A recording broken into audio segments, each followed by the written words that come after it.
ماشاءاللہ قبلہ الطاف حسین خورشیدی صاحب اپنی حاضری پیش فرما رہے تھے۔ قبلہ حضرت علامہ مولانا قاری منیر احمد نظامی صاحب آپ بھی تشریف لائے، خوش آمدید، اہلم و سہلم مرحبا۔ آنے والے تمام معزز محترم و محتشم مہمانان گرامی کو خوش آمدید پیش کرتے ہیں بلا تمہید و تمثیل۔ قبلہ شاہ جی کا خطاب لاجواب، سید السادات فخر السادات آل نبی اولاد علی، تاجدار فصاحت نوبہار خطابت، کسی تعارف کے محتاج نہیں۔ قبلہ سید حامد سعید کاظمی شاہ صاحب، سید حامد سعید کاظمی شاہ صاحب اپنے عالمانہ اور فاضلانہ خطاب سے آپ کے اور میرے قلوب و ذہان کو منور فرمائیں گے۔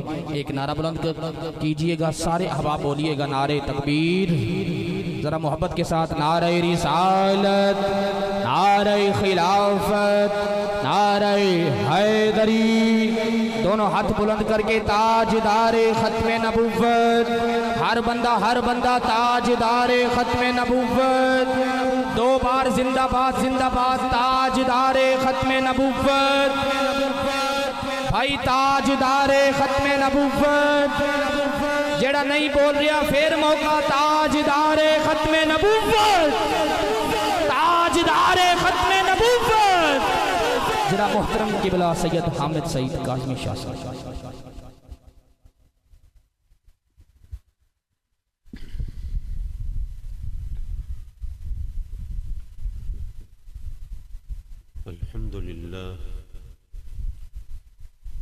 الحمد لله وكفى وسلام على عباده الذين اصطفى،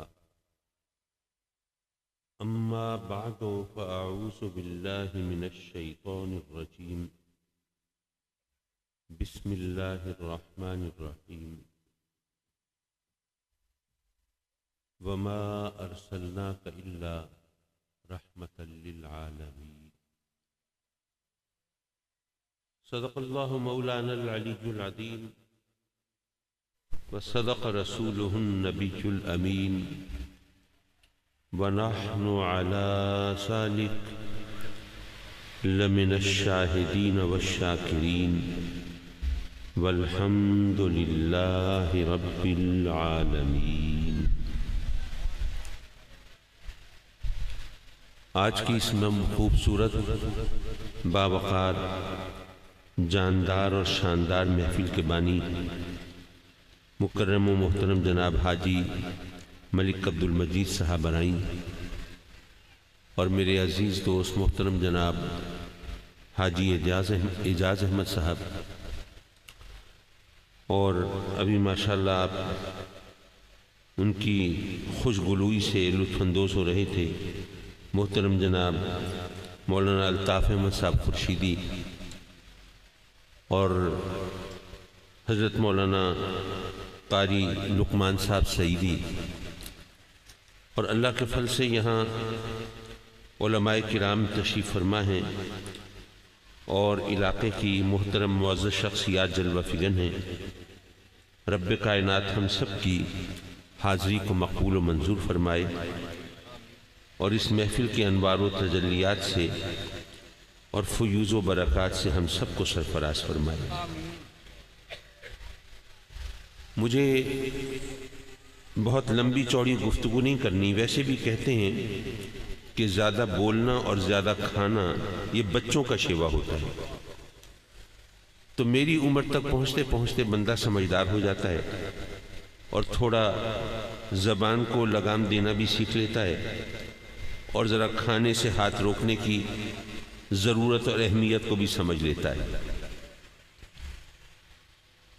میں اپنی گفتگو کے آغاز میں ایک گزارش بھی کرنا چاہوں گا۔ ہم اہل سنت کا عقیدہ ہے کہ بزرگوں کی دست بوسی جائز ہے اور باعث برکت بھی ہے،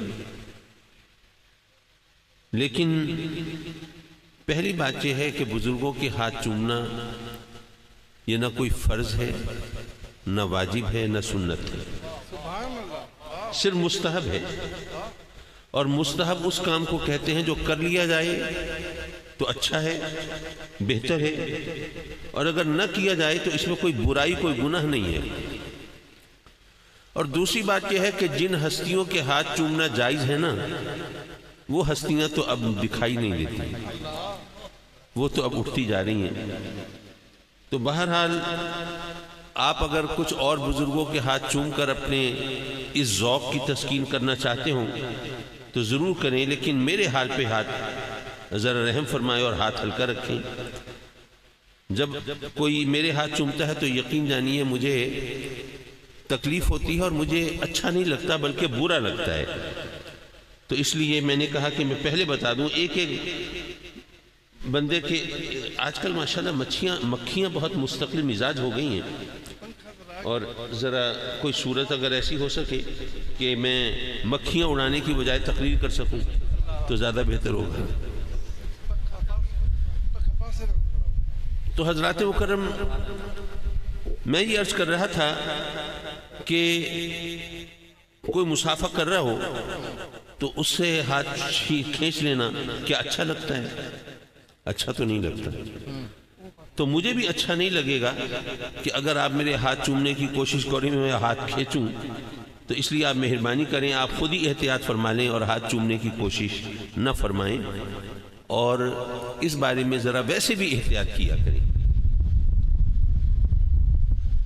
حضرات مکرم، ماہ ربیع الاول ہے۔ اچھا، میں اگر آپ سے پوچھوں کہ انگریزی سن کون سا ہے تو ہر ایک بتا دے گا کہ سن 2024 چل رہا ہے، اور اگر میں ایک غلطی کروں اور یہ پوچھ لوں کہ ذرا بتائیے اسلامی سن کون سا ہے تو میرا خیال ہے کہ مجھے 90% لوگوں سے ندامت اٹھانی پڑے گی۔ بہرحال سن 1446 ہجری چل رہا ہے اور ماہ ربیع الاول ہے، اور ہم سب بارگاہ رسالت میں اپنی غلامی کے اقرار و اظہار کے لیے حاضر ہیں۔ سبحان اللہ۔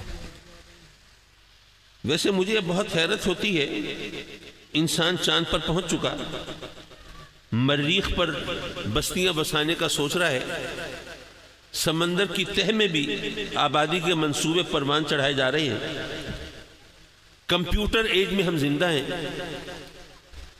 اور پچھلے 2 دہائیوں میں سائنس نے جتنی ترقی کی ہے اتنے پچھلے 500 سال میں نہیں کی تھی، لیکن اس دور میں بھی ہم ابھی تک اسی بحث میں الجھے ہوئے ہیں کہ میلاد منانا جائز ہے یا نہیں ہے۔ ہمیں اب اس مرحلے سے گزر کے اور آقا کریم کی بارگاہ میں اپنی محبتوں اور عقیدتوں کے اظہار کے لیے جو صحیح طریقہ ہے، جو بزرگوں کا طریقہ ہے، وہ بالکل ہمیں کرنا چاہیے۔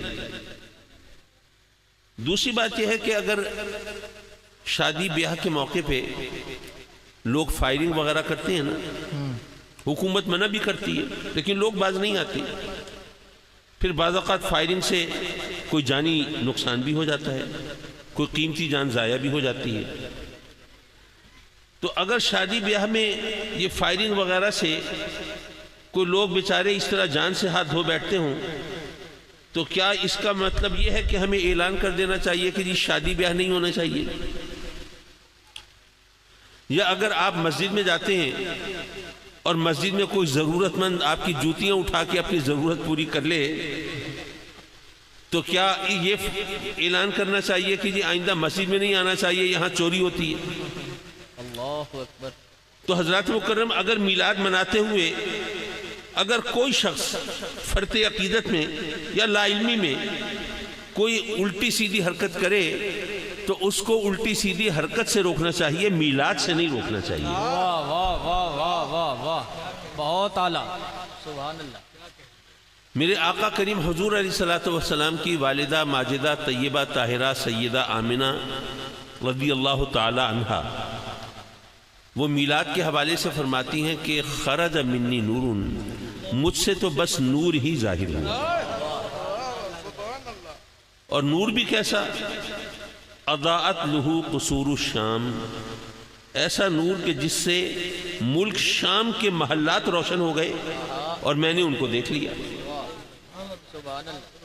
اچھا، میں نے جب ایک جگہ یہ حدیث بیان کی تو ایک صاحب مجھ سے کہنے لگے کہ آدمی صاحب آپ ماشاءاللہ اچھے پڑھے لکھے آدمی ہیں، یونیورسٹی میں آپ نے پوزیشنز لی، ٹاپ کی یونیورسٹی، اور آپ عقل مند ہیں، تو یہ بتائیے کہ روشنی ظاہر ہوئی، چلو یہ مان لیا آقا کریم کی ولادت نور کے ظہور کے حوالے سے جو حدیث ہم نے مان لی، لیکن یہ بتائیے کہ وہ روشنی کیسی ہوگی؟ کیا ایسی جیسے کینڈل لائٹ، جیسے موم بتی کی روشنی ہوتی ہے، کیا ایسی ہوگی؟ یا جیسے وہ گیس کا لیمپ روشن کیا جاتا ہے ویسی ہوگی؟ یا جیسے گاڑیوں کی ہیڈ لائٹس ہوتی ہیں ویسی ہوگی؟ یا چلیے جیسے آپ نے یہ سرچ لائٹس لگائی ہوئی ہیں کیا ایسی ہوگی؟ یا چلیے بہت زیادہ اگر آپ تخیل کی پرواز کو اونچا اڑائیں گے تو جیسے رات کا وقت ہو، گھنگور گھٹا چھائی ہو اور بادلوں کے اندر کڑاکا ہو اور بجلی چمکے اور سارا ماحول پل بھر کے لیے روشن ہو جائے، کیا ایسی روشنی ہوگی؟ اور اگر آپ اپنی تخیل کی انتہا کو پہنچ جائیں اور جس سے آگے آپ کی سوچ کے پر جلنے لگے تو یہ سوچ لیں کہ جیسے دوپہر کا وقت ہو، گرمیوں کا موسم ہو، سورج نصف النہار پہ ہو اور ہر طرف دھوپ پھیلی ہو، کیا ایسی روشنی ہوگی؟ اب اس سے زیادہ تو آدمی نہیں سوچ سکتا۔ تو اگر ایسی بھی ہو تو سوال یہ ہے کہ جب آقا کریم کی ولادت ہوئی تو سیدہ آمینہ وہ مکے میں تھیں اور اپنے حجرے میں ہوں گی، اب وہ حجرے کی دیواریں بھی ہوں گی، پھر مکان کے در و دیوار بھی ہوں گے، آس پاس دیگر مکانات بھی ہوں گے، اور مکہ جو ہے وہ پہاڑوں میں گھرا ہوا شہر ہے، آس پاس پہاڑ بھی ہوں گے، پھر مکے سے شام تک ہزاروں میل کا فاصلہ ہے، وہ مسافت بھی ہوگی، راستے میں نہ جانے کتنے جنگل، کتنے پہاڑ، کتنے ٹیلے، کتنی چیزیں ہوں گی، اور ہزاروں میل کی مسافت نگاہوں کے سامنے ویسے ہی پردہ بن جاتی ہے۔ آپ یہاں لیا میں بیٹھے ہیں، کوٹ ادو کتنی دور ہے آپ سے؟ 60 کلومیٹر۔ یہاں بیٹھ کے آپ کیا کوٹ ادو کا مشاہدہ کر سکتے ہیں؟ نہیں۔ تو 40-50 کلومیٹر کے فاصلے پر کوئی شہر ہو، ہمیں وہ نظر نہیں آتا، اور آپ کہہ رہے ہیں کہ جناب وہ نور ظاہر ہوا اور ملک شام کے محلات حضرت سیدہ آمینہ نے دیکھ لیے، یہ کتنی مضحکہ خیز بات ہے۔ بھئی چلو نور ظاہر ہو گیا، لیکن وہ دیواریں ہیں، دروازے ہیں، وہ جناب پہاڑ ہیں، جنگل ہیں، رکاوٹیں ہیں، فاصلے ہیں، یہ تمام چیزیں ہیں، تو ایسے کوئی یہ کہے کہ جناب انہوں نے اپنے حجرے میں بیٹھ کر ملک شام کے محلات کا مشاہدہ کر لیا، کیسی مضحکہ خیز بات ہے۔ آپ جیسا سمجھدار آدمی ایسی باتیں کرتا ہوا تو اچھا نہیں لگتا۔ اب یہ بات ایسی ہے کہ ایک عام آدمی واقعی ذرا ہل جاتا ہے، کشمکش میں پڑ جاتا ہے، بات تو ٹھیک ہے۔ میں عرض کروں گا اس بات کو ذرا سمجھنے کی کوشش کیجئے۔ میں نے ان سے کہا کہ جس بات کو آپ اتنی تفصیل سے بیان کر کے اعتراض کر رہے ہیں، میرا ذوق یہ کہتا ہے کہ یہی بات تو میری دلیل ہے۔ وہ کیسے؟ میں یہ کہتا ہوں کہ سورج پوری آب و تاب کے ساتھ روشن ہو، رب کائنات نے آپ کو آپ کی بینائی بھی بحال رکھی ہے، لیکن آپ اگر اس میں دیکھیں تو دیوار کے پار نہیں دیکھ سکتے، ایک مخصوص فاصلے سے زیادہ آگے نہیں دیکھ سکتے۔ لیکن اگر آپ کا ایمان حدیث پر ہو، بات تو ایمان کی ہے نا، اگر ایمان حدیث پر ہو تو اس سے ثابت یہ ہوتا ہے کہ سورج کی روشنی میں دیکھنا کچھ اور ہے، میرے آقا کریم کے نور میں دیکھنا کچھ اور ہے۔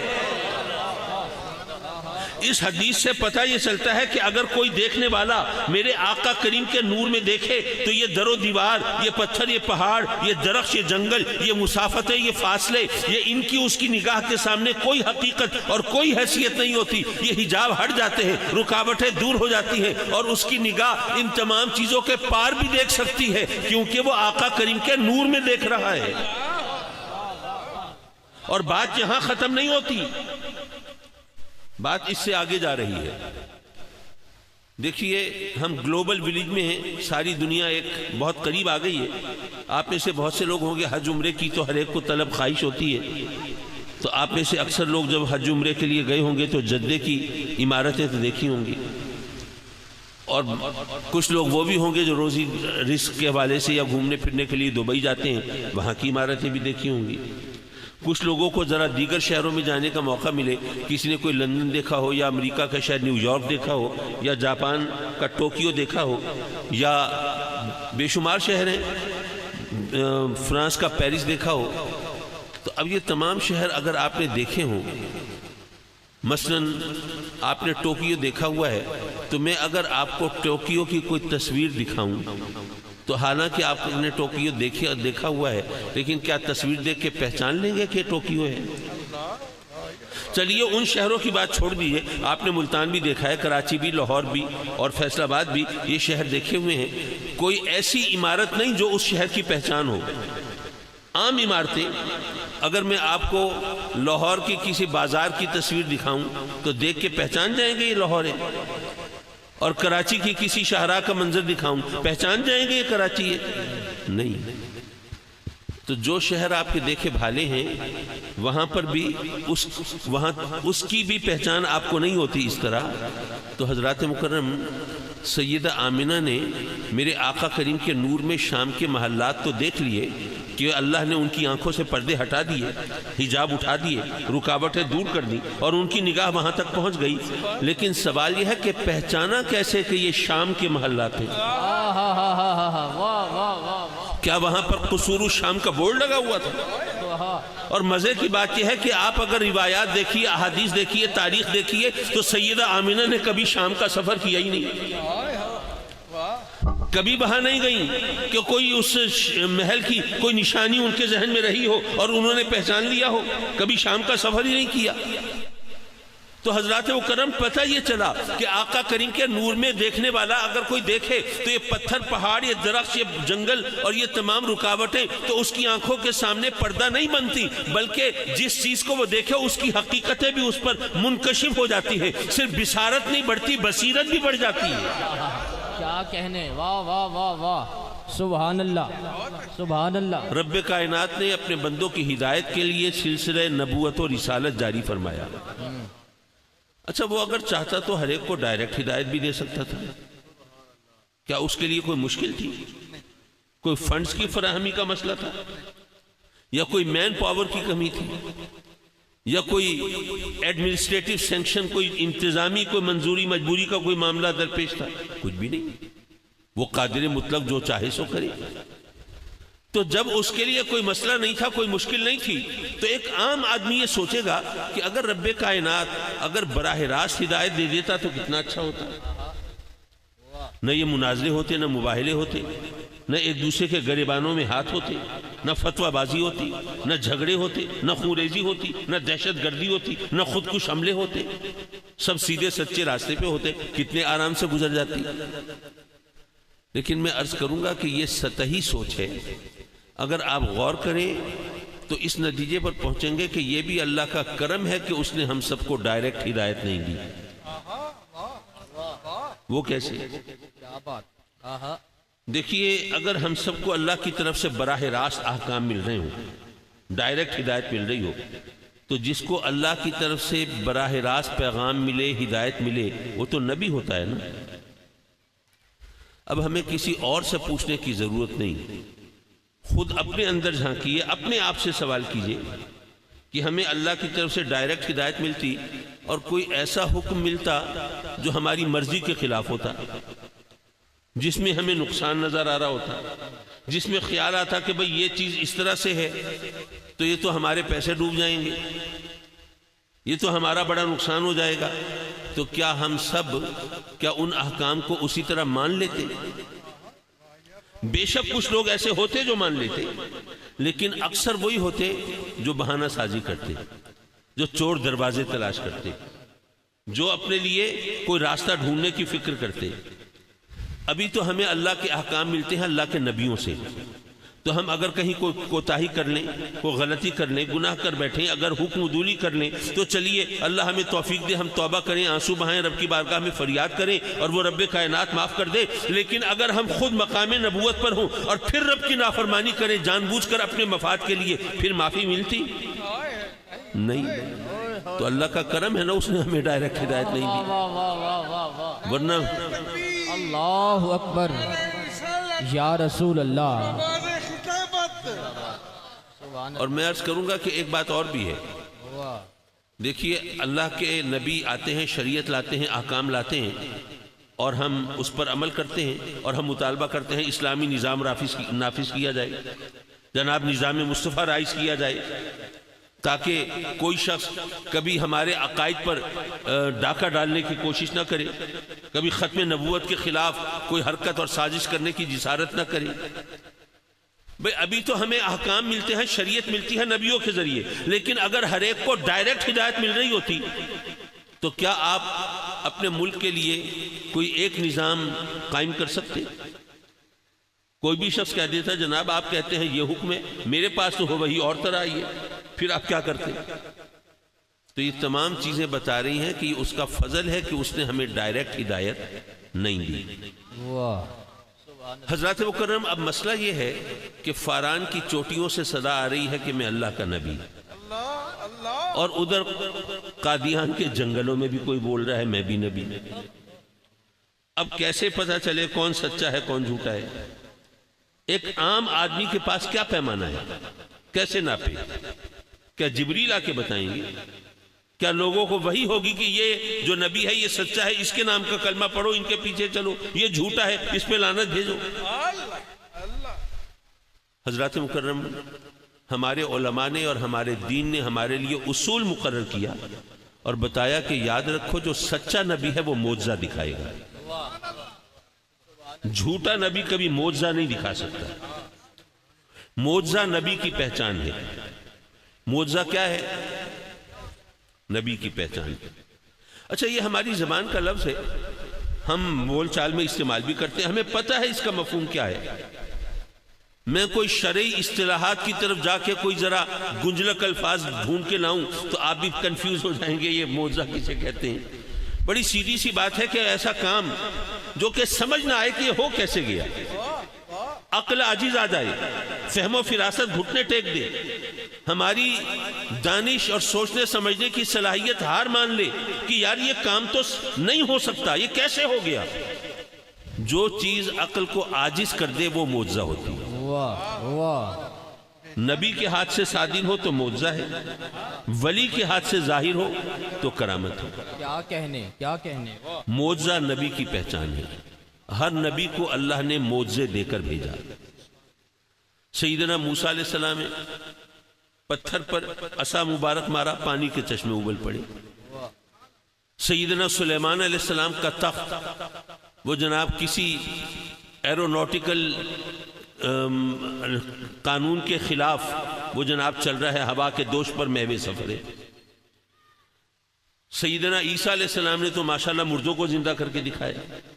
میرے آقا کریم صلی اللہ علیہ وسلم کے معجزے بھی آپ جانتے ہیں، پتھروں کو کلمہ بھی پڑھایا ہے، جانوروں سے سجدے بھی کرائے ہیں، پانی کو اپنی مقدس انگلیوں سے جاری بھی فرمایا ہے، درختوں کو اپنی بارگاہ میں بھی بلایا ہے، بادلوں کو پھاڑ کے بھی دکھایا ہے، چاند کے 2 ٹکڑے بھی کیے ہیں، اور سورج کو الٹے پاؤں بھی لوٹایا ہے۔ یہ تمام معجزے ہم نے دیکھے، ہمیں معلوم ہے۔ لیکن علماء نے بتایا کہ آقا کریم صلی اللہ علیہ وسلم کا جو سب سے بڑا معجزہ ہے وہ قرآن ہے۔ اچھا، ہم مسلمان ہیں، قرآن کا معجزہ تو ہم مانتے ہیں، معجزہ ہے، لیکن میں سوچنے لگا کہ قرآن معجزہ ہے ہم تو مانتے ہیں، لیکن دوسروں سے منوانا پڑے تو دلیلیں دینی پڑیں گی، ثبوت اکٹھے کرنے پڑیں گے، منوانے کے لیے محنت کرنی پڑے گی۔ کیا اس کے مقابلے میں یہ زیادہ بہتر نہیں تھا کہ ہم کہتے کہ جی چاند کے 2 ٹکڑے کر دینا یہ سب سے بڑا معجزہ؟ ظاہر ہے اس پر تو کوئی دلیل نہیں چاہیے تھی۔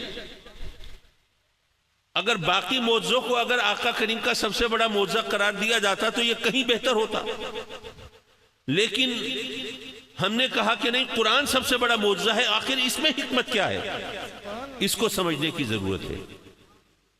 حضرات مکرم، یاد رکھیے کہ جو نبی جس علاقے، جس قوم اور جس زمانے کے لیے نبی بن کے آتا ہے، اس علاقے، اس قوم اور اس زمانے کے لوگ اس کے معجزوں کو اپنی آنکھوں سے دیکھتے ہیں، بچشم خود مشاہدہ کرتے ہیں۔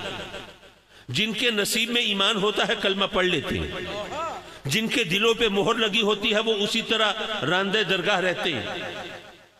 بہرحال جو نبی جس علاقے، جس زمانے، جس قوم کے لیے نبی بن کے آتا ہے، اس علاقے، اس قوم، اس زمانے کے لوگ اس نبی کے معجزوں کا مشاہدہ کرتے ہیں، وہ ان کے سامنے ہوتے ہیں۔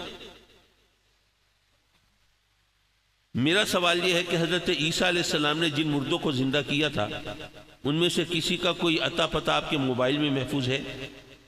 نہیں۔ سیدنا موسیٰ علیہ السلام نے جو پانی کے چشمے ابالے تھے، کوئی ڈے آؤٹ کے لیے، پکنک کے لیے وہاں جانے کا موڈ ہو، ذرا پتہ ہو کہاں پہ ہے وہ؟ نہیں پتا۔ سیدنا سلیمان علیہ السلام کا تخت آپ نے اڑتا ہوا دیکھا؟ اچھا، باقی انبیاء کے موضوع کو چھوڑیے، خود آقا کریم نے جن پتھروں کو کلمہ پڑھایا تھا کیا آپ نے سنا؟ کیا چاند کے 2 ٹکڑے ہوئے آپ نے دیکھے؟ کیا جانوروں کو سجدہ ریز آپ نے مشاہدہ کیا؟ نہیں۔ یارو، جو نبی جس علاقے، جس قوم، جس زمانے کے لیے نبی بن کے آتا ہے، اس علاقے، اس قوم، اس زمانے کے لوگ اس کے موضوع کا اپنی آنکھوں سے مشاہدہ کرتے ہیں، وہ دیکھتے ہیں۔ یارو، اگر میرے آقا کریم صلی اللہ علیہ وسلم کا دور نبوت قیامت تک چلنا تھا تو کم از کم کوئی ایک معجزہ ایسا چاہیے تھا جو قیامت تک باقی رہے۔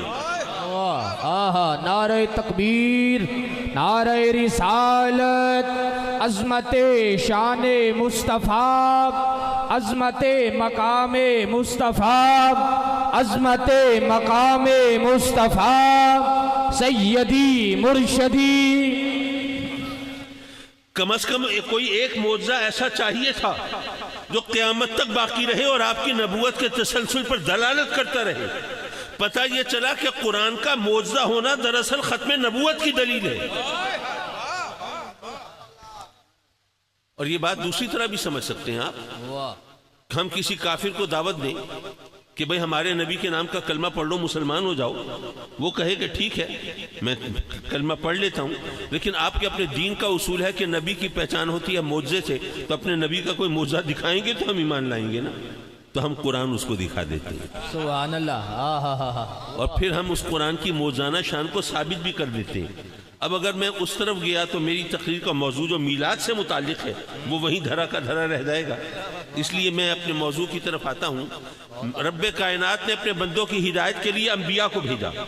میرے آقا کریم صلی اللہ علیہ وسلم جس علاقے، جس زمانے میں تشریف فرما ہوئے، آپ جانتے ہیں کہ مکے میں سب بت پرست رہتے ہیں، مشرکین کا علاقہ ہے، کوئی مجوسی بھی ہیں، آگ کی پوجا کرتے ہیں، کوئی چاند سورج کی پرستش کرنے والے بھی ہیں۔ یار وہ سب لوگ وہ ہیں جو اپنے خداؤں کو اپنی آنکھوں سے دیکھ کر ان کی عبادت کرتے ہیں، ٹھیک ہے نا؟ بت ان کی سامنے رکھے، آگ ان کے سامنے روشن ہے، چاند سورج ان کا وہ خود مشاہدہ کر رہے ہیں۔ یارو وہ لوگ عادی تھے اپنے خداؤں کو دیکھ کر ان کی عبادت کرنے کی، اور یہ انسان کی ایک مجبوری بھی ہے، وہ آنکھوں دیکھی چیز پر زیادہ یقین رکھتا ہے۔ بھئی انسان جو ہے وہ روح اور جسم کا مرکب ہے نا، جسم اور روح 2 چیزیں ہیں تو انسان بنتا ہے۔ ہمارا جسم بیمار ہو علاج کراتے ہیں، ڈاکٹرز کے پاس جاتے ہیں، اور جو بھی طریقہ علاج ممکن ہوتا ہے ہم اس کو ایڈاپٹ کرتے ہیں، لیکن کبھی سوچا کہ روح بھی بیمار ہوتی ہے؟ اس کے بارے میں ہم نے کبھی سوچا ہی نہیں۔ جسم کو بھوک لگتی ہے، روح کو بھی بھوک لگتی ہے، اس کی بھوک کیسے پوری ہو؟ ہم نے کبھی اس پہ غور کیا ہی نہیں۔ ہم تو ساری زندگی اپنے جسم کی ضرورتوں کی تکمیل پہ لگے رہتے ہیں، کیونکہ جسم دکھائی دیتا ہے، روح دکھائی نہیں دیتی۔ اچھا ذرا یہ بات تھوڑی سی وضاحت کرتا چلوں میں۔ آپ سوچتے ہوں گے پتہ نہیں ایک آدمی صاحب کہاں کی چھوڑ رہے ہیں، روح بیمار ہوتی ہے۔ بھئی روح کیا بیمار ہوتی ہے، کیسے ہوتی ہے؟ میں نے کہا بھئی اگر جسم بیمار ہو تو اس کی کچھ علامتیں ہوتی ہیں نا، کچھ سمپٹمز ہوتی ہیں۔ بخار ہو گیا، اب وہ بخار نہیں اتر رہا تو ڈاکٹرز نے ٹیسٹ لکھ کے دیے، بھئی یہ ٹیسٹ کرائیں، پتہ چلے بخار کیوں ہے، بیماری کیا ہے۔ کہیں درد ہو رہا ہے تو اس کے وجہ سے پتہ چلا بھئی کہیں تکلیف ہے، بیماری ہے، درد کیوں ہے، الٹرا ساؤنڈ کراؤ جناب، ایکس رے کراؤ، یہ کراؤ وہ کراؤ، پتہ چلتا ہے بیماری جسم کی بیماری کا۔ روح بھی بیمار ہوتی ہے، اس کا پتہ کیسے چلے؟ یارو اس کی جو سب سے بڑی علامت ہے وہ یہ ہے کہ جو چیزیں حقیقتاً اچھی ہیں وہ بری لگنے لگیں تو پتہ چلے کہ روح بیمار ہے۔ اچھا جسمانی بیماری کی صورت میں بھی ہوتا ہے۔ آپ دیکھیں کہ بیمار آدمی کو بڑی اچھی مزے کی چیز بھی کھانے کے لیے دینا، منہ بنا لیتا ہے، نہیں مجھے اچھی نہیں لگ رہی، لے جاؤ، یہ ایسا ہوتا ہے نا۔ دودھ پینے کے لیے دیں تو اس کے منہ کا ذائقہ خراب ہوتا ہے، کہتا ہے نہیں دودھ کڑوا ہے نا، میں نہیں پیتا۔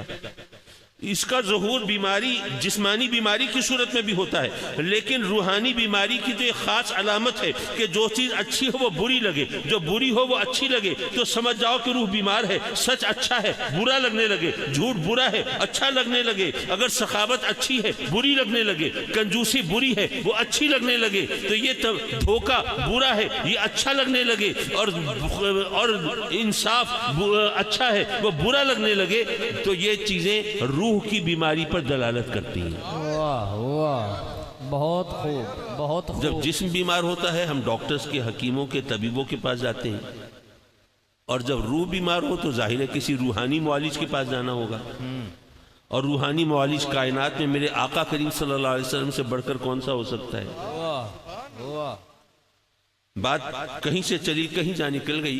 میں یہ کہہ رہا تھا کہ یہ جو چیز نظر نہیں آتی اس کی اپنی اہمیت ہوتی ہے۔ وہ کافر اپنے خداؤں کو دیکھ کر عبادت کرتے تھے، کتنا مشکل تھا ان سے منوانا کہ جو دکھائی دیتے ہیں یہ کچھ نہیں، اور جو دکھائی نہیں دیتا وہی سب کچھ ہے۔ واہ واہ، آسان کام تھا؟ ظاہر ہے آسان تو نہیں تھا۔ پھر میرے آقا کریم صلی اللہ علیہ وسلم نے کیسے منوایا ان سے؟ وہاں پر کوئی یونیورسٹی نہیں کھولی ہوئی تھی کہ جناب اس کے اندر لیکچرز دیے جاتے، ریفرنسز لائے جاتے، لوگوں کو جناب سمجھایا جاتا اور فلسفہ چھانٹا جاتا کہ دیکھو وہ جو خدا ہے، وہ جو وحدہ لا شریک ہے، وہ تو ایسا ہونا چاہیے، اس کی شان یہ ہونی چاہیے، اگر تم اس کو کسی چیز میں مجسم مانو گے تو اس کی شان کے لائق نہیں ہوگا، اس لیے وہ دکھائی نہیں دیتا، وہ بے پناہ ہے، وہ لامتناہی ہے، وہ لامحدود ہے، وہ ہمارے حواس و اعصاب سے بالاتر، وہ ہماری عقل و فہم سے ماورا۔ یہ تمام باتیں اگر ان لوگوں کو سمجھائی جاتی وہ نہیں مانتے۔ اگر ان سے کہا جاتا روزی رزق دینے والا ہمارا اللہ، وہ کہتے جناب ہم تو روزی رزق ہمارے باپ دادا انہی بتوں سے مانتے رہے، ہمیں ملتی رہے، آپ کیسے کہتے ہیں کہ آپ کا اللہ دیتا ہے؟ وہ کہتے کہ اولاد دینے والا میرا اللہ، یہ بت کچھ نہیں دے سکتے، وہ کہتے جی ہمیں تو انہی بتوں سے ہمارے باپ دادا نے مانگ کے دیا تھا، تو آپ کیسے کہتے ہیں بت نہیں دیتے؟ جس چیز کا بھی ان کی طرف نسبت کرتے تو وہ بتوں کی طرف منسوخ کر سکتے تھے۔ تو میرے آقا کریم نے کیسے منوایا ہوگا کہ یہ وہ بت کچھ نہیں ہے سب کچھ وہی ہے؟ صدقے اور اس کا بڑا سیدھا سا حل ہے۔ بات یہ ہے میرے آقا کریم صلی اللہ علیہ وسلم نے ان کافروں ان مشرکوں کو یہ بتایا کہ اے لوگوں میں خدا نہیں ہوں، میں معبود نہیں ہوں، میں مسجود نہیں ہوں، میں پوجا کے لائق نہیں ہوں، میں پرستش کے قابل نہیں ہوں، میں تو اس کا فرستادہ رسول ہوں، اس کا بھیجا ہوا نبی ہوں، میں اس کا عبد مقدس ہوں، اس کا پاک بندہ ہوں۔ اے لوگوں میں خدا نہیں، لیکن اگر پتھر میرے نام کا کلمہ پڑھتے ہیں تو جس کا کلمہ میں پڑھتا ہوں اس کا مقام کیا ہوگا؟ واہ، اللہ اکبر، یا رسول اللہ۔ اے لوگوں میں تو عبادت کے لائق نہیں، لیکن اگر جانور میرے قدموں پہ سجدہ ریز ہوتے ہیں تو جس کی بارگاہ میں میں ماتھا ٹیکتا ہوں اس کی شان کیا ہوگی؟ اے لوگوں میں تو خدائی کا دعوے دار نہیں، لیکن اگر چاند میرے اشارے پہ دو ٹکڑے ہو جاتا ہے تو جس کے اشاروں پہ میں چلتا ہوں اس کی طاقت کا عالم کیا ہوگا؟ یارو تاریخ شاہد ہے، ماننے والوں نے پہلے مصطفیٰ کو مانا ہے، بعد میں خدا کو مانا ہے۔ شادی کیا بات ہے۔ حضرات مکرم علماء کرام بعض اوقات ایک جملہ بولتے ہیں، اب مجھے نہیں پتا آپ نے کبھی سنا نہیں سنا، بہرحال وہ کہتے ہیں کہ تمام انبیاء جو ہیں وہ اللہ تبارک و تعالیٰ کی صفات کے مظہر ہیں۔ ویسے تو قرآن میں بھی رب کائنات نے اپنے محبوبوں کے حوالے سے فرمایا نا کہ بھئی وہ حدیث مبارکہ میں آتا ہے، آقا کریم صلی اللہ علیہ وسلم نے بتایا کہ رب کائنات فرماتا ہے کہ میں اپنے بندوں کے ہاتھ بن جاتا ہوں، مجھ سے پکڑتے ہیں، ان کی آنکھیں بن جاتا ہوں، مجھ سے دیکھتے ہیں، ان کے کان بن جاتا ہوں، مجھ سے سنتے ہیں، ان کے پاؤں بن جاتا ہوں، وہ مجھ سے چلتے ہیں۔ تو یہ تمام شان اس حوالے سے علماء نے فرمایا کہ تمام انبیاء جو ہیں وہ اللہ کی صفات کے مظہر ہوتے ہیں، لیکن آقا کریم صلی اللہ علیہ وسلم اس کے مظہر ذات ہیں۔ اچھا علماء تو سمجھ رہے ہوں گے میں کیا کہہ رہا ہوں، آپ الجھن میں ہوں گے یہ پتہ نہیں یہ مظاہر صفات مظہر ذات یہ کسی یونانی معجون کی ارجائے ترکیبی کا ذکر کر رہے ہیں، یہ کیا ہے؟ اپنے پلے تو کچھ نہیں پڑا۔ چلیے میں اسے ذرا سمجھانے کی کوشش کروں آپ کو اپنے انداز سے۔ دیکھیے بھائی فرض کیجئے رب کائنات نے آپ کو فرزند ارجمند عطا فرمایا، اب بچہ جب ذرا اسکول گوئنگ ایج کو پہنچا، اس عمر کو پہنچا کہ اب اسے اسکول جانا چاہیے، تو آپ نے سوچا کہ بچے کو ذرا تھوڑا سا میں گھر میں تھوڑا سا پڑھا دوں، ذرا حرف شناسی کرا دوں، تو ذرا کلاس میں ذرا آسانی سے رہے گی، اس کو اساتذہ کی نظروں میں بھی اس کا اچھا مقام بن جائے گا، وہ کہیں گے بھی قابل بچہ ہے، اس کو تو پہلے ہی آتا ہے الف بے پے اے بی سی، یہ تمام چیزیں جانتا ہے۔ تو آپ نے ایک دن بچے کو بٹھایا، اور بیٹے ذرا آپ کو تھوڑا سا سکھائیں پڑھائیں، آپ نے کاغذ قلم لیا، الف لکھا، بیٹے دیکھو یہ الف ہے، یہ دیکھو یہ بے ہے، اس کی شکل ایسی ہوتی ہے، یہ پے ہے، پڑھو بیٹے یہ الف، یہ بے، یہ پے، ہاں انگلی رکھو، دیکھو یہ الف ہے، یہ دیکھو یہ بے ہے، یہ پے ہے۔ بچہ آپ کے قبضے میں تھا، اس نے آپ کے کہنے پہ پڑھا۔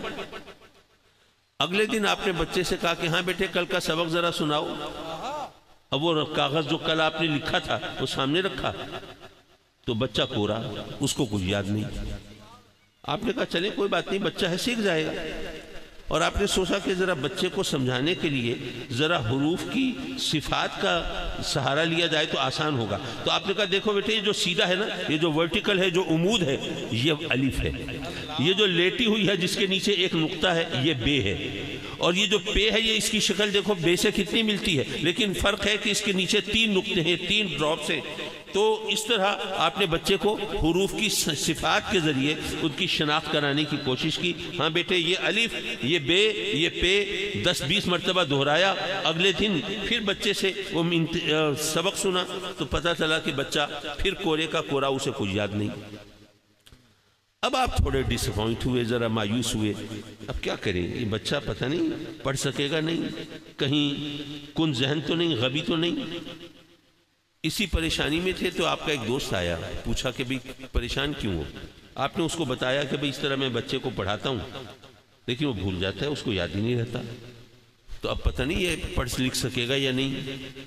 تو آپ کے دوست نے کہا کہ بھائی یہ بچوں کو پڑھانا ٹیکنیکل کام ہوتا ہے، یہ بازار میں جو قاعدے ملتے ہیں یہ خامخواہ نہیں بنے ہوتے، یہ اس لیے ہوتے ہیں کہ بچوں کو ذرا پڑھنے میں مدد ملتی ہے ان سے۔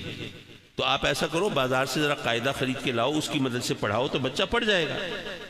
تو ایک امید کی کرن روشن ہوئی، آپ جناب گئے بازار سے قاعدہ خرید کے لائے۔ اب بچے کو آپ نے پڑھایا تو قاعدے میں ایک طرف لکھا ہوا ہے الف اور اس کے سامنے بنا ہوا ہے انار، کہ بچہ دیکھے گا انار کو اور پہچانے گا الف کو۔ ایک طرف بنی ہوئی ہے بکری، اس کے آگے لکھا ہوا ہے بے، بچہ دیکھے گا بکری کو، پہچانے گا بے کو۔ ایک طرف بنا ہوا ہے پنکھا، اس کے سامنے لکھا ہے پے، بچہ دیکھے گا پنکھے کو، پہچانے گا پے کو۔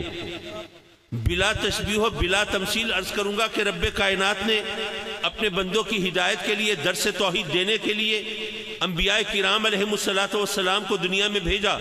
انبیاء تشریف لائے، انہوں نے اللہ کے بارے میں لوگوں کو بتایا، درس توحید دیا، بتایا کہ وہ وحدہ لا شریک ہے، اپنی ذات و صفات میں یکتا ہے، منفرد ہے، ممتاز ہے، اس جیسا کوئی نہیں۔ لوگوں نے درس توحید پڑھا لیکن کچھ عرصے میں بھلا دیا۔ اس کے بعد پھر انبیاء تشریف لائے، انہوں نے اللہ کی صفات کے ذریعے اس کی پہچان کرائی، اس کی شناخت کرائی، اور کہا کہ وہ جو ہمارا رب ہے، جو پروردگار ہے، وہ خالق ہے، وہ مالک ہے، وہ حی ہے، وہ قیوم ہے، وہ سمیع ہے، وہ بصیر ہے، وہ رحمان ہے، وہ رحیم ہے، وہ رؤوف و رحیم ہے، وہ ہمارا خالق و مالک ہے۔ اس کی صفات کے ذریعے اس کی پہچان کرانے کی کوشش کی۔ اللہ کے بندوں نے وہ درس توحید پڑھا اور ذہن نشین کیا، لیکن کچھ عرصہ گزرا تو پھر فراموش کر دیا۔ بالآخر رب کائنات نے بھیجا اپنے محبوب علیہ السلام کو، اور گویا یہ فرمایا، اے میرے بندو اب دیکھو مصطفیٰ کو اور پہچانو خدا کو۔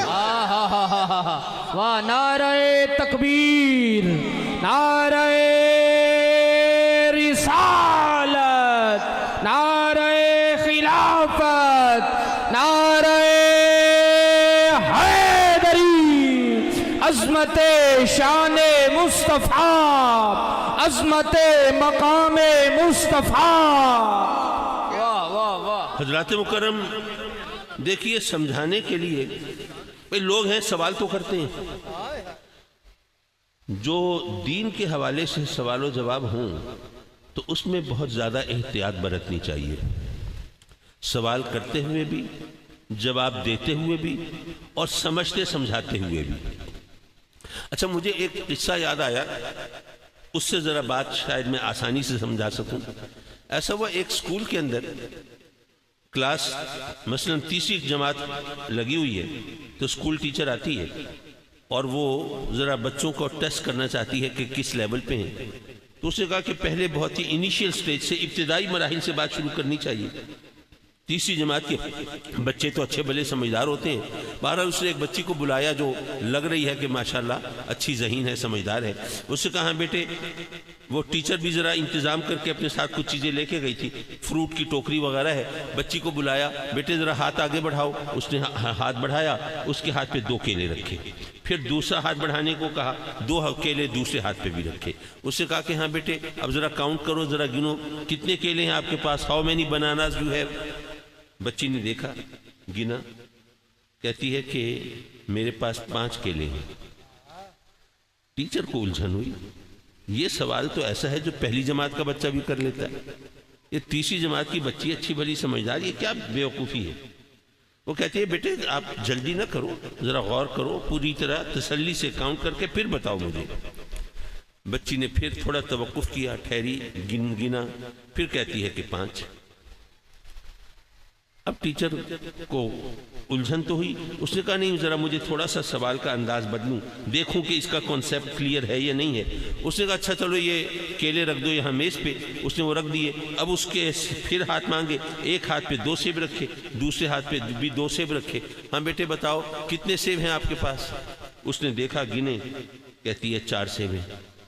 اب ٹیچر کو ہوا کہ اس کو پتہ تو ہے، گنتی تو آتی ہے، ایڈیشن بھی، جمع کرنے کا طریقہ بھی آتا ہے، تو یہ کیا مسئلہ ہے، اس کو غلط فہمی کیوں ہوئی؟ سوچا کہ شاید اب غلط فہمی دور ہو گئی ہو، چلو بھائی اب دیکھ لیتے ہیں۔ اس نے پھر اس کے ہاتھ پہ کیلے رکھے، پوچھا کہ ہاں اب بولو۔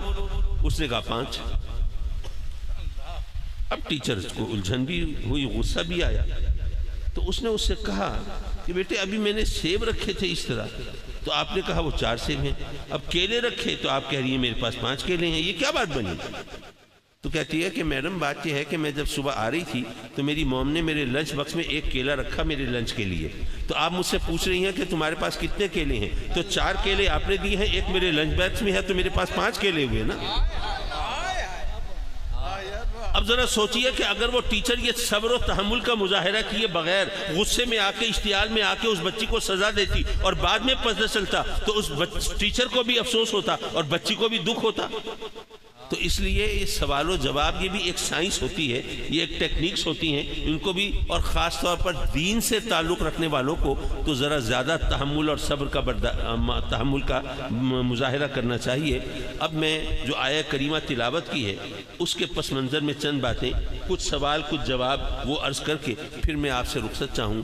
وما ارسلناک الا رحمۃ للعالمین۔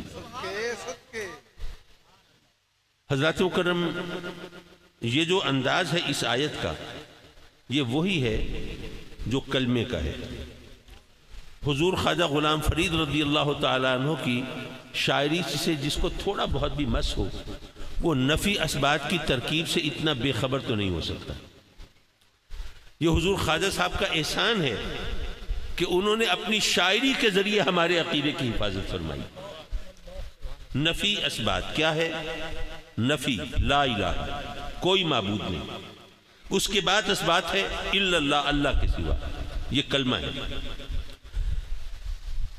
اگر سیدھا سادہ یوں کہہ دیا جاتا کہ اللہ ہمارا معبود ہے تو اس میں کوئی خرابی تو نہیں تھی، تو پھر یہ بات کو اس طرح گھما کر کہنے کی کیا ضرورت تھی؟ نہیں کوئی معبود مگر اللہ۔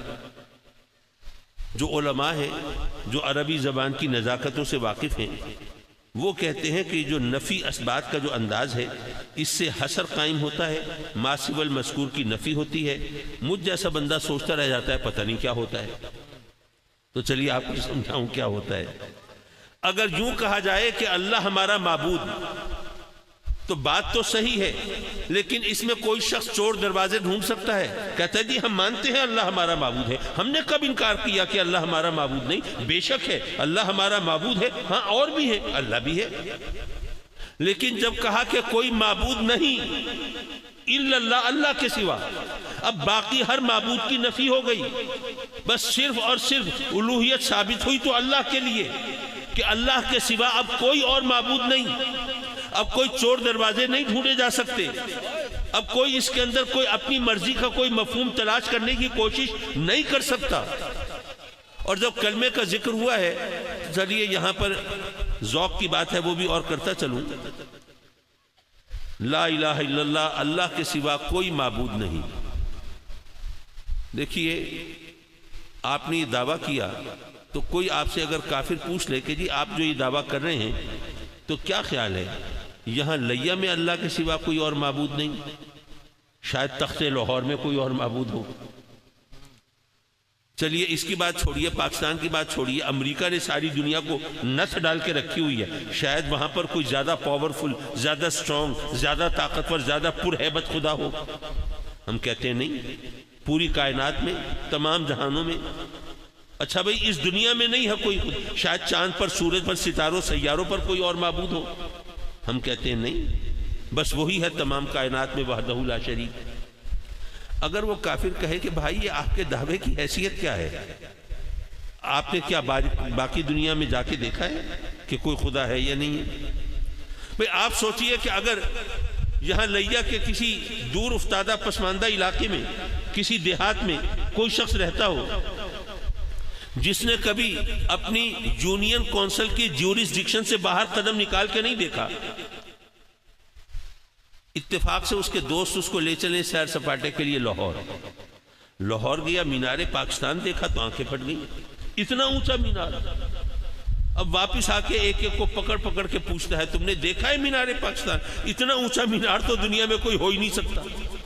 اب جنہوں نے دنیا دیکھی ہوگی وہ ہنسیں گے، وہ مذاق اڑائیں گے، وہ کہیں گے اس بیچارے کو کیا پتا، یہ بیچارہ کنویں کا مینڈک ہے، اس نے تو لاہور شہر پہلی بار دیکھا ہے، تو دنیا تو دیکھی نہیں۔ اگر یہ دنیا گھومی ہوتی اس نے تو اس کو پتا ہوتا کہ دنیا میں کیسے اونچے اونچے ٹاورز ہیں، مینار ہیں، جن کے سامنے مینار پاکستان تو بچہ سا نظر آتا ہے۔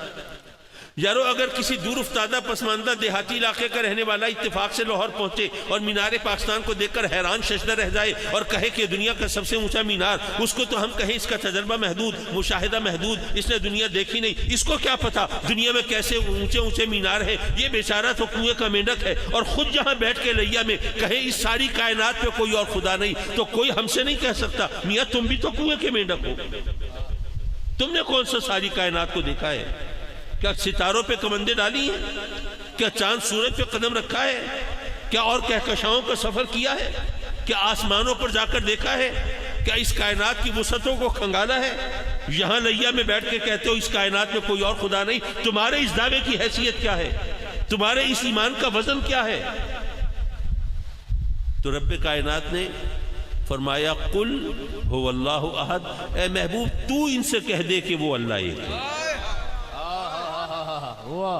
اگر یہ اپنی طرف سے کہیں گے اعتراض ہوگا، باتیں ہوں گی، لوگ مذاق اڑائیں گے اور یہ لاجواب ہوں گے، ان کے پاس جواب نہیں بن پڑے گا۔ لیکن اے محبوب تو ان سے کہہ دے کہ اللہ ایک ہے۔ جب یہ تیرے کہنے پر میری توحید کا، وحدانیت کا اعلان کریں گے، اقرار کریں گے، پھر اگر کسی نے ان کو ریفیوٹ کرنے کی کوشش کی، تکذیب اور تردید کی جسارت کی، تو یہ اس کو جواب دینے کے قابل ہوں گے، کہیں گے کہ اگر میں اپنی طرف سے کہتا تو تم مجھے جھٹلا سکتے تھے، کیونکہ میں نے تو ساری کائنات نہیں دیکھی، لیکن یہ میں اپنی طرف سے نہیں کہہ رہا۔ ارے جس ہستی کے کہنے پر میں گواہی دے رہا ہوں نا، میں نے تمام کائنات کو نہ دیکھا ہوگا، لیکن اس ہستی نے ساری کائنات کو اپنی ہتھیلی کی طرح دیکھا ہے۔ حضرات مکرم، اگر میرے آقا کریم صلی اللہ علیہ وسلم کی عظمت اور شان کو آپ اگر صرف کلمے کے حوالے سے ناپیں تو بھی پتہ چل جائے کہ وہ کس مقام پہ ہیں، لیکن نہیں، ہمیں صرف اپنی نفسانی خواہشات اور اپنے ان کم علم لوگوں کی باتوں پر اعتماد ہوتا ہے جو بیچارے خود راندہ درگاہ ہوتے ہیں۔ معاف کیجئے، بات کہیں سے چلی کہیں جا نکلی۔ میں یہ عرض کر رہا تھا کہ رب کائنات نے فرمایا وما ارسلناک الا رحمۃ للعالمین، اس میں وہی انداز ہے جو کلمے کا ہے، وما ارسلناک، پہلے نفی ہے، الا رحمت للعالمین. پھر اسبات ہے ہم نے آپ کو نہیں بھیجا الا رحمت للعالمین مگر تمام جہانوں کے لیے رحمت بنا کر. تو حصر قائم ہوا، ما سوى المذکور کی نفی ہوئی. کیا مطلب؟ مطلب یہ کہ جس طرح وہاں اللہ کے سوا ہر معبود کی نفی ہو گئی، یہاں پر بھی آقا کریم صلی اللہ علیہ وسلم کے رحمت کے سوا کچھ اور ہونے کی نفی ہو گئی. میرے آقا کریم بس رحمت ہیں اور رحمت کے سوا اور کچھ نہیں. ایک صاحب نے بڑا سپرفیشل سا، بڑا سطحی سا اعتراض کیا. کہنے لگے جی آپ کہتے ہیں وہ رحمت کے سوا اور کچھ نہیں، یہ کیا بات بنی؟ بھائی وہ کسی کے باپ بھی ہیں، بیٹے بھی ہیں، پڑوسی بھی ہیں، ہمسائے بھی ہیں، استاد بھی ہیں، مربی بھی ہیں، معلم بھی ہیں. آپ کہتے ہیں کہ نہیں بس وہ رحمت کے سوا اور کچھ نہیں، کیا بات بنی؟ میں نے کہا کہ بھائی یہی بات رب کائنات بتا رہا ہے کہ اے میرے بندو یاد رکھو میرا محبوب بے شک کسی کا باپ بھی ہے، بیٹا بھی ہے، پڑوسی اور ہمسایہ بھی ہے، استاد اور معلم بھی ہے، لیکن یاد رکھو میرا محبوب ہر حال میں رحمت ہے، رحمت کے سوا اور کچھ نہیں ہے. استاد ہے تو تب بھی رحمت ہے، باپ ہے تب بھی رحمت ہے، بیٹا ہے تب بھی رحمت ہے، ہر حال میں وہ رحمت ہے، رحمت کے سوا اور کچھ نہیں. اور کس کے لیے رحمت ہے؟ رحمت اللہ رحمت للعالمین، العالمین کے لیے رحمت، العالمین کے لیے. عالمین جمع کا صیغہ ہے. علماء نے ہمیں بتایا ہے کہ جمع کے صیغے پر جب الف لام داخل ہو تو بسا اوقات استغراق کا مفہوم دیتا ہے. آپ کو کچھ پتہ نہیں چلا کیا دیتا ہے. چلیے یہ بھی سمجھانے کی کوشش کرتے ہیں. مطلب یہ کہ اس سے جب العالمین کہا گیا تو اس سے مراد تمام جہان، ساری کائنات، پوری خدائی، اللہ کے سوا جو کچھ ہے وہ العالمین میں داخل ہے. وہ چاند ہے یا سورج، ستارے ہیں یا سیارے، وہ زمین ہے یا آسمان، وہ سدرہ پر محو پرواز جبریل ہے یا زمین پر رینگنے والے کیڑے ہیں، وہ فرشتے ہیں یا جن ہیں، انسان ہے یا حیوان ہیں، نباتات ہیں یا جمادات ہیں، ذرہ ذرہ، قطرہ قطرہ، پتا پتا، بوٹا بوٹا، یہ سب العالمین میں شامل ہے. اللہ فرماتا ہے اے محبوب ہم نے آپ کو العالمین کے لیے رحمت بنا کر بھیجا. ایک صاحب کہنے لگے جناب آپ لوگ بھی لفاظی میں بڑے تیز ہیں، قافیہ بندی فرما رہے ہیں، ذرہ ذرہ، قطرہ قطرہ، پتا پتا، بوٹا بوٹا اس کے لیے رحمت ہے. بھئی رحمت تو جانداروں کے لیے ہوتی ہے، بے جان چیزوں کے لیے کیا رحمت ہے؟ بھئی کوئی جاندار ہو، بیمار ہو اس کا علاج کرا دیں، کوئی بھوکا ہے اس کو خوراک دے دیں، کوئی سردی گرمی کا شکار ہے موسم سے بچنے کا سامان کر دیں، کسی اور مشکل سے دوچار ہے اس کے لیے مشکل آسان کرنے کی صورت پیدا کر دیں. تو جاندار کے لیے تو رحمت کا مفہوم ذہن میں آتا ہے، لیکن کسی بے جان چیز کے لیے رحمت کا کیا مطلب بنتا ہے؟ ایک پتھر ہے اس پر کیا رحمت فرمائیں گے آپ؟ اس کو آپ ریفریجریٹر میں رکھ دیجئے یا تندور میں ڈال دیجئے، اسے کوئی فرق پڑتا ہے؟ وہ پتھر کو آپ نرم گرم بستر میں گاؤ تکیہ لگا کے کمبل اڑا کے رکھیں یا اسے سڑک ٹوٹنے والے انجن کے نیچے ڈال دیں، اسے کیا فرق پڑتا ہے؟ تو رحمت ہوتی ہے جانداروں کے لیے. اللہ تبارک و تعالی نے کسی بھی حکمت کے تحت العالمین کی ترکیب اگر استعمال فرمائی تو آپ نے جناب وہ گرامر کی دم پکڑ لی اور شروع ہو گئے جناب العالمین جمع کے صیغے پر الف لام داخل ہوا، استغراق کا مطلب دے رہا ہے یہ تمام کائنات، یہ ساری خدائی، یہ تمام موجودات، یہ اللہ کے سوا جو کچھ ہے وہ العالمین میں شامل. آقا کریم تمام کائنات کے لیے رحمت، جانداروں کے لیے رحمت ہو سکتی ہے، بے جانوں کے لیے کیا رحمت؟ میں نے کہا کہ بھائی اس سوال کا جواب تو اللہ نے قرآن کی پہلی آیت میں عطا فرما دیا ہے، کہیں آگے جانے کی ضرورت ہی نہیں. الحمدللہ رب العالمین، الحمدللہ رب العالمین. تمام تعریفیں ہیں اس اللہ کے لیے جو العالمین کا رب ہے. بے شک اب العالمین کا رب ہے، پہاڑوں کا رب ہے، آسمانوں کا رب ہے، زمینوں کا رب ہے، سمندروں کا رب ہے، صحراؤں کا رب ہے، کوہساروں کا رب ہے، آبشاروں کا رب ہے، جنوں کا، انسانوں کا، جمادات کا، نباتات کا، سب کا رب ہے. یا یہاں پہ بھی عقل کی ٹانگ اڑاؤ گے کہ فلاں کا رب ہے فلاں کا نہیں، سب کا رب ہے. رب کسے کہتے ہیں؟ پالنے والے کو. تو جاندار چیزوں کو پالنے کا مطلب تو ذہن میں آتا ہے، بے جان چیزوں کو پالنے کا کیا مطلب ہے؟ آپ کسی پتھر کی پرورش کر کے دکھائیں، کیسے کریں گے؟ اس کو گود لے لیں، پھر سکول بھیجیں گے، پھر کیا سہرا باندھنے کی بھی نوبت آئے گی. اور ظاہر ہے پتھروں کے ہاں ویسے تو اولاد نہیں آتی ہوتی، تو پھر پیروں فقیروں کی شامت آئے گی. یارو اگر بے جان چیزوں کے لیے رحمت کا تصور ذہن قبول نہیں کرتا تو بے جان چیزوں کے لیے ربوبیت کا پالنے کا تصور بھی ذہن قبول نہیں کرتا. لیکن چونکہ رب کائنات نے قرآن میں فرمایا وہ تمام جہانوں کا رب، العالمین کا رب، تو ہم نے اپنی عقل کی ٹانگ نہیں اڑائی. جو اس نے کہا مان لیا، مولا تو تمام جہانوں کا رب ہے، کس طرح رب ہے، کیسے پالے گا، یہ تو جانے اور تیری شان جانے، مولا ہمیں نہیں پتا. تو اسی قرآن میں جب اس نے فرمایا کہ میرا محبوب تمام جہانوں کے لیے رحمت ہے، تو کس طرح رحمت ہے ہمیں بھی یہاں ٹانگ نہیں اڑانی چاہیے، ہمیں ماننا چاہیے وہ کس طرح رحمت ہے مولا تو جانے، تیرا محبوب جانے، ہمیں ٹانگ اڑانے کی کیا ضرورت ہے. حضرات مکرم، رب کائنات نے اپنے محبوب علیہ السلام کو تمام جہانوں کے لیے رحمت بنایا. اچھا، یہاں پر ایک اعتراض بڑا ٹیکنیکل سا ہوا. ایک صاحب نے کہا کہ جناب آپ نے یہ وما ارسلناک الا رحمت للعالمین یہ آیت تو پڑھی، قرآن کی ایک اور آیت بھی ہے وما محمد الا رسول. یہاں بھی وہی نفی اثبات ہے، یہاں پر بھی حصر قائم ہو رہا ہے، یہاں بھی ماقصب المذکور کی نفی ہو رہی ہے. اب یہ آیت بتا رہی ہے کہ آقا کریم کچھ نہیں سوائے رسول ہونے کے.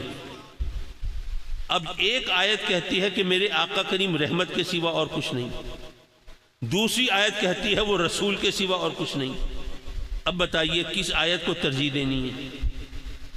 اور ترجیح دینے کی کیا بات ہے؟ بھئی قرآن تو کہتا ہے کہ اگر قرآن اللہ کا کلام نہ ہوتا تو تم اس میں بڑا تضاد پاتے.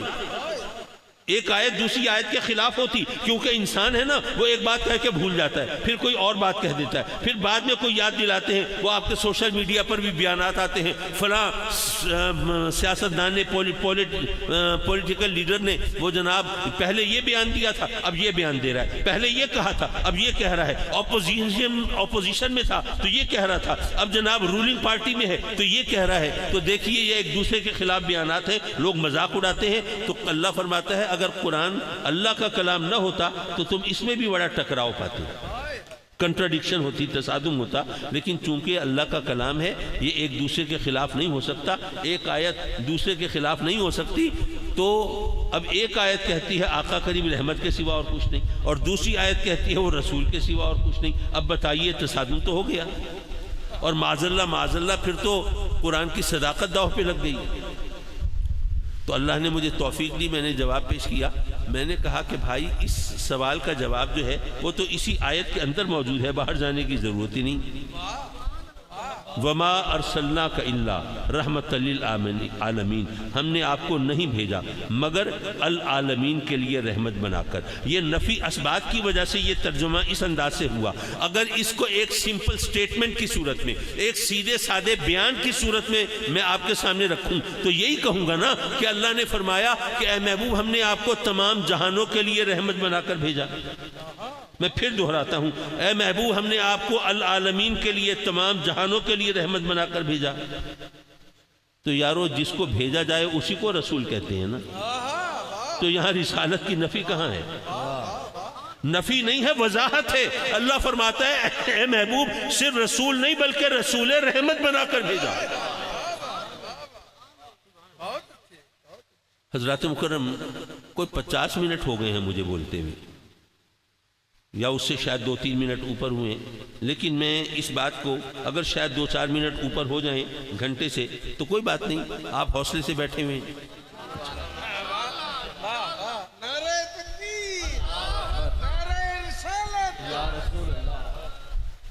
دیکھیے ایک بات ہے، اللہ کرے میں سمجھا سکوں، آپ سمجھ گئے تو کمال آپ کا، نہ سمجھا سکا تو قصور میرا. دیکھیے مولانا لقمان صاحب تشریف فرمائیں. ادھر اس محفل کے میں ماشاءاللہ خورشید ملت کے مرید وہ بھی موجود ہیں. میں الطاف خورشیدی صاحب کو بھیجتا ہوں محترم مولانا قاری لقمان صاحب کے پاس. میں نے بھیجا، کس کو بھیجا؟ الطاف خورشیدی صاحب کو. کس کی طرف بھیجا؟ مولانا لقمان سعیدی صاحب کے پاس. نعرہ تکبیر، نعرہ رسالت، نعرہ خلافت، نعرہ حیدری، نعرہ حیدری، نعرہ حیدری. ماشاءاللہ عظیم نعت کو شاعر الحاج احمد علی حاکم صاحب آپ تشریف لائے، آپ کو صمیم قلب سے خوش آمدید پیش کرتے ہیں. اہلا و سہلا مرحبا. بسم اللہ. تمامی احباب تشریف رکھیے، تمامی احباب تشریف رکھیے، بیٹھ جائیں. چلیے اب آپ کی کنسنٹریشن ہے، اب توجہ ہے. میں نے بھیجا محترم الطاف خورشیدی صاحب کو محترم مولانا قاری لقمان سعیدی صاحب کے پاس. بھیجنے والا کون ہے؟ میں ہوں. کس کو بھیجا؟ خورشیدی صاحب کو. کس کی طرف بھیجا؟ سعیدی صاحب کی طرف. بھیجنے والا کوئی اور، جس کی طرف بھیجا وہ کوئی اور، جس کو بھیجا وہ کوئی اور. یہ تینوں علیحدہ علیحدہ شخصیات ہیں یا نہیں ہیں؟ ان تینوں میں سے کوئی دو بھی ایک نہیں ہو سکتی. بھئی میں خورشیدی صاحب کو اپنی طرف تو نہیں بھیج سکتا، اور خورشیدی صاحب کو خورشیدی صاحب کی طرف بھی نہیں بھیج سکتا. بھیجنے والا کوئی اور، جس کو بھیجا وہ کوئی اور، جس کی طرف بھیجا وہ کوئی اور. اچھا میں لگا ہوا ہوں جس کو بھیجا اس کی طرف بھیجا. کچھ آپ کے بھیجے میں بھی کچھ آ رہا ہے یا نہیں؟ اچھا چلو الحمدللہ. تو میں آپ کو یہ سمجھا رہا تھا کہ بھیجنے والا کوئی اور ہے، جس کو بھیجا وہ کوئی اور ہے، جس کی طرف بھیجا وہ کوئی اور ہے. اب ذرا قرآن کی طرف آ جائیے. وما ارسلناک الا رحمۃ للعالمین. بھیجنے والا کون ہے؟ اللہ ہے. کس کو بھیجا؟ اپنے محبوب علیہ السلام کو، رسول اللہ کو. کس کی طرف بھیجا؟ العالمین کی طرف، ساری کائنات کی طرف. جس نے بھیجا وہ کوئی اور، جس کو بھیجا وہ کوئی اور، جس کی طرف بھیجا وہ کوئی اور. یہ تینوں میں سے کوئی دو اکٹھے نہیں ہو سکتے. جب نہیں ہو سکتے تو یارو پھر ماننا پڑے گا کہ میرے آقا کریم کوئی اور ہے، العالمین کوئی اور ہے. صدقے صدقے صدقے یا رسول اللہ. یہ العالمین کے عموم میں میرے آقا کریم کو شامل نہیں کر سکتے.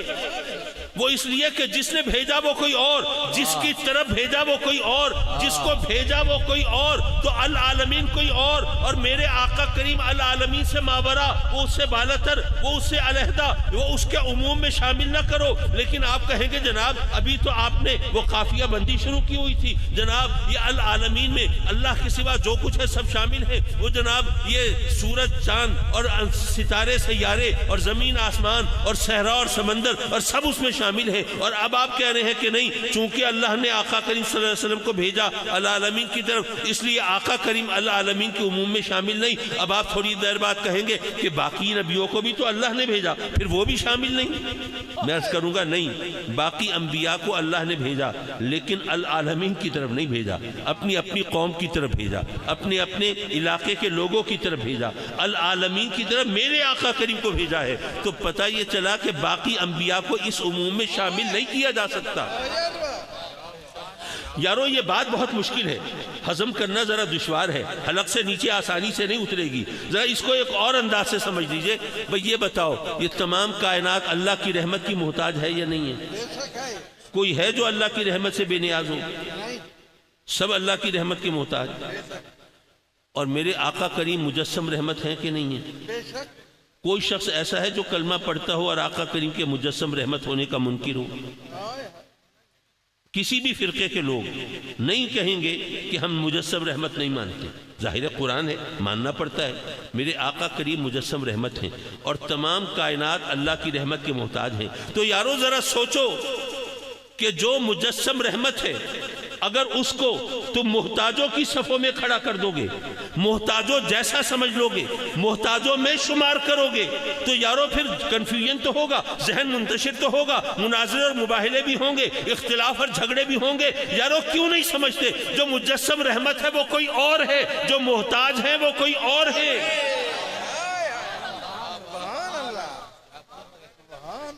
اچھا اس کو ایک اور انداز سے سمجھا دوں اور پھر آپ کی جان چھوڑ دوں. اب تو ماشاءاللہ آپ اب خوش گلوئی اور خوش الہانی اور خوش آوازی کی طرف جانے لگے ہیں. لیکن یہ ایک بات ذرا اس بے سر شخص سے ذرا سمجھ لیجئے. کوئی بات نہیں حضرات مکرم، دیکھیے قرآن میں رب کائنات نے فرمایا لَقَدْ خَلَقْنَا الْإِنسَانَ فِي أَحْسَنِ تَقْوِيمٍ. انسان کو رب کائنات نے احسن تقویم پر تخلیق فرمایا. یہ اس کی کاریگری کا شاہکار، یہ اس کی صنعت کا نمونہ. ٹھیک ہے. اچھا بات آگے بڑھانے سے پہلے ایک مثال سے بات سمجھیے. فرض کیجئے آپ مکان بنانے والے ہیں. کسی دوست سے کہا کہ یار میرے اب اتنی اوقات تو نہیں ہے کہ کوئی باقاعدہ انجینئر ہائر کروں اور پھر اس کے مشورے سے مکان بنواؤں. کوئی مستری بتا دو میں نے مکان بنوانا ہے, ذرا سستی جان چھوٹ جائے گی. آپ کو اس نے کہا کہ بھی فلاں مستری ہے, سنا ہے کہ اچھا بندہ ہے, اس سے بنوا لیں. آپ نے کہا ٹھیک ہے. مستری کے پاس پہنچے, بھائی مکان بنوانا ہے, بناؤ گے؟ اس نے کہا کہ جی میرا تو کام ہے, روز یہ ضرور بناؤں گا. کہا اچھا تو بھائی میرا مکان بنا دو, لیکن ایسا ہے میں نے تمہاری کوئی بنائی ہوئی بلڈنگ دیکھی نہیں ہے, تو اپنی کوئی بلڈنگ مجھے دکھا دو تو مجھے ذرا اندازہ ہو جائے کہ تم کیسا کام کرتے ہو, تسلی ہو جائے گی. اس نے کہا ٹھیک ہے کوئی مسئلہ نہیں, چلو. آپ کو لے کے چلا, ایک بلڈنگ کے سامنے کھڑا کیا.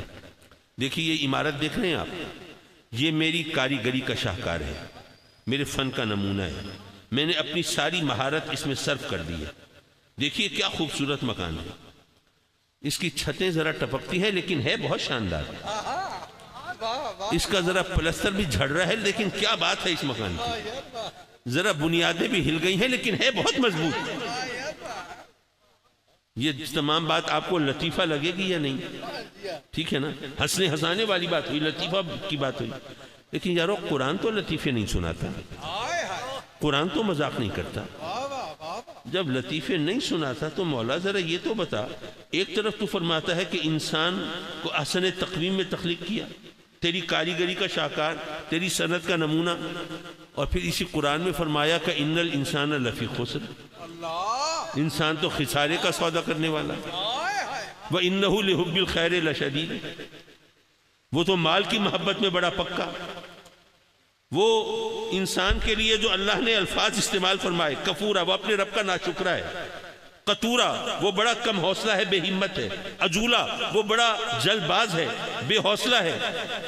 مولا اب وہ انسان جو تیری کاریگری کا شاہکار, تیری صنعت کا نمونہ, اب اس کے بارے میں تو قرآن میں بتاتا ہے کہ خسارے کا سودا کرنے والا ہے, وہ مال کی محبت میں پکا ہے, وہ اپنے رب کا ناشکرا ہے, وہ بڑا کم حوصلہ اور بے ہمت ہے, اور بڑا جلد باز ہے, بے صبرہ ہے. مولا وہ انسان جو تیری کاریگری کا شاہکار ہو, وہ اور پھر اس میں اتنے نقائص اسی قرآن میں, اگر کہیں اور ہوتا ہم لطیفہ سمجھ کے ہنس لیتے, مذاق سمجھ کے لطف اندوز ہو لیتے, لیکن اب قرآن کو مذاق تو نہیں سمجھ سکتے. مولا اب بتا آپ کریں تو کیا کریں؟ حضرات مکرم, بڑی سیدھی سی بات ہے, آسان سی بات ہے. رب کائنات نے گویا یہ فرمایا اور ہمیں بتایا کہ اے میرے بندو, جو بندہ, جو انسان میری کاریگری کا شاہکار ہے اور احسن تقویم میں تخلیق میں نے کیا ہے, وہ انسان کوئی اور ہے. اور جو بے صبرہ ہے, جو ناشکرہ ہے, جو مال کی محبت میں پکا ہے, جو خسارے کا سودا کرنے والا ہے, وہ انسان کوئی اور ہے. یہ دونوں ایک نہیں ہیں. اگر یہ ایک ہوں گے تو پھر تمہیں دھوکہ ہوگا, پھر مذاق ہوگا, پھر لطیفہ ہوگا. لیکن نہیں, جو انسان کامل ہے, ارے جو میری کاریگری کا شاہکار ہے وہ کوئی اور جو خسارے کا سودا کرنے والا ہے وہ کوئی اور, جو مال کی محبت میں پکا ہے وہ کوئی اور ہے, ارے جو مجسم رحمت ہے وہ کوئی اور, جو محتاج ہے وہ کوئی اور ہے. ان کو ایک جیسا نہ سمجھو. کیوں کہتے ہو ہم جیسے ہی تو ہیں؟ اگر ایسا سمجھو گے تو کبھی دین کو صحیح سمجھ نہیں سکو گے, کبھی ایمان کی حلاوت کو محسوس کر نہیں سکو. ایک نصیحت کر کے جان چھوڑ دوں آپ کی. دیکھیے ہمارے ایمان کی بنیاد تو ایمان بالغیب ہے نا, غیب پر ایمان. اللہ غیب ہے, جنت, دوزخ, فرشتے, قیامت, سزا, جزا سب غیب ہے. ایک مسجد تھی, آج کل جو غربت ہے, جو لوگ بے روزگاری ہے, جو مہنگائی ہے, لوگ جس حال میں ہیں مجھ سے زیادہ آپ بہتر جانتے ہوں گے. تو ایک مسجد میں وہ کچھ لوگ بیچارے اپنی ضرورتیں پوری کرنے کے لیے کبھی پنکھوں پہ ہاتھ صاف کر دیتے تھے, کبھی ٹوٹیاں اتار لیتے تھے, کبھی جوتیوں سے فیض حاصل کر لیتے تھے. تو مسجد کی انتظامیہ نے سوچا کہ بھئی یہ اللہ کے گھر میں یہ حرکتیں تو نہیں ہونی چاہیے. تو پتہ نہیں یہ کام کرنے والے ظاہر ہیں تو مسلمان مسجد میں آتے ہیں, تو شاید ان کو یہ خیال نہیں رہتا کہ اللہ کے گھر میں چوری کرنے والے, بھئی اللہ تو دیکھ رہا ہے, تو وہ دیکھ رہا ہے اور اس کے سامنے اس کے گھر میں چوری کر رہے ہیں. تو یہ تو بہت ہی شرم کی بات ہے. تو ان کو احساس دلا دینا چاہیے. احساس دلانے کے لیے کیا کرنا چاہیے؟ ان کو کہا کہ بھی ایسا کریں, یہ مسجد کی جو انٹرنس ہے, جو اس کا داخلی دروازہ ہے, اس کے آگے بڑا سا بورڈ لگا دیں, اس پر لکھ دیں کہ اللہ آپ کو دیکھ رہا ہے. اب جو بھی مسجد میں آ رہا ہے بورڈ پہ نظر پڑتی ہے اللہ آپ کو دیکھ رہا ہے، فوراً دل میں احساس پیدا ہوتا ہے کہ ہم اللہ کے گھر میں آئے ہیں اور وہ ہمیں دیکھ رہا ہے، تو ہمیں ظاہر ہے کہ اس کے مطابق ہمیں اپنے اعمال پر نظر رکھنی چاہیے، اپنی نیت عمل سب درست رکھنا چاہیے۔ یہ بورڈ تو لگا دیا لیکن چوریاں پھر بھی ہوتی رہیں، جوتے پھر بھی اٹھائے جاتے رہے، پنکھے پھر بھی اتارے جاتے رہے۔ اب انتظامیہ کے لوگ پھر سر جوڑ کے بیٹھے کریں تو کیا کریں؟ تو ان میں سے کسی سیزنڈ آدمی نے، تجربہ کار آدمی نے ان کو بتایا کہ بھائی ایسا کرو، یہ بورڈ اتار دو اور ایک اور انتظام کرو، اور اس انتظام کے مطابق یہاں پہ ایک اور بورڈ لگاؤ اور اس پہ لکھ دو کہ کیمرے کی آنکھ آپ کو دیکھ رہی ہے۔ اب جب یہ بورڈ لگایا تو سبحان اللہ، اب جب لوگ آئے انہوں نے دیکھا کیمرے کی آنکھ آپ کو دیکھ رہی ہے۔ اب جناب کوئی جوتا چوری نہیں ہوتا، اب کوئی پنکھا نہیں اترتا، بلکہ کوئی نمازی اپنا والیٹ، کوئی اپنا موبائل، کوئی پرس وغیرہ بھول بھی جائیں تو اٹھا کے دفتر میں دے آتے ہیں، بھئی کوئی نمازی بھول گیا ذرا اس کو پہنچا دینا۔ یارو یہ ہمارے ایمان کی حالت ہے، ہمیں اللہ کے دیکھنے پر اتنا یقین نہیں ہے جتنا کیمرے کی آنکھ پر یقین ہے۔ جب ہمارا یقین اتنا ڈاواڈول ہوگا تو پھر ہماری حالت ایسی ہوگی جیسی گزر رہی ہے۔ تو کسی اور کو الزام دینے کی ضرورت نہیں ہے، اپنے گریبان میں جھانکنے کی ضرورت ہے، اور مولا جو کہتے ہیں اس پر عمل کی بھی توفیق عطا فرما۔ وآخر دعوانا ان الحمدللہ رب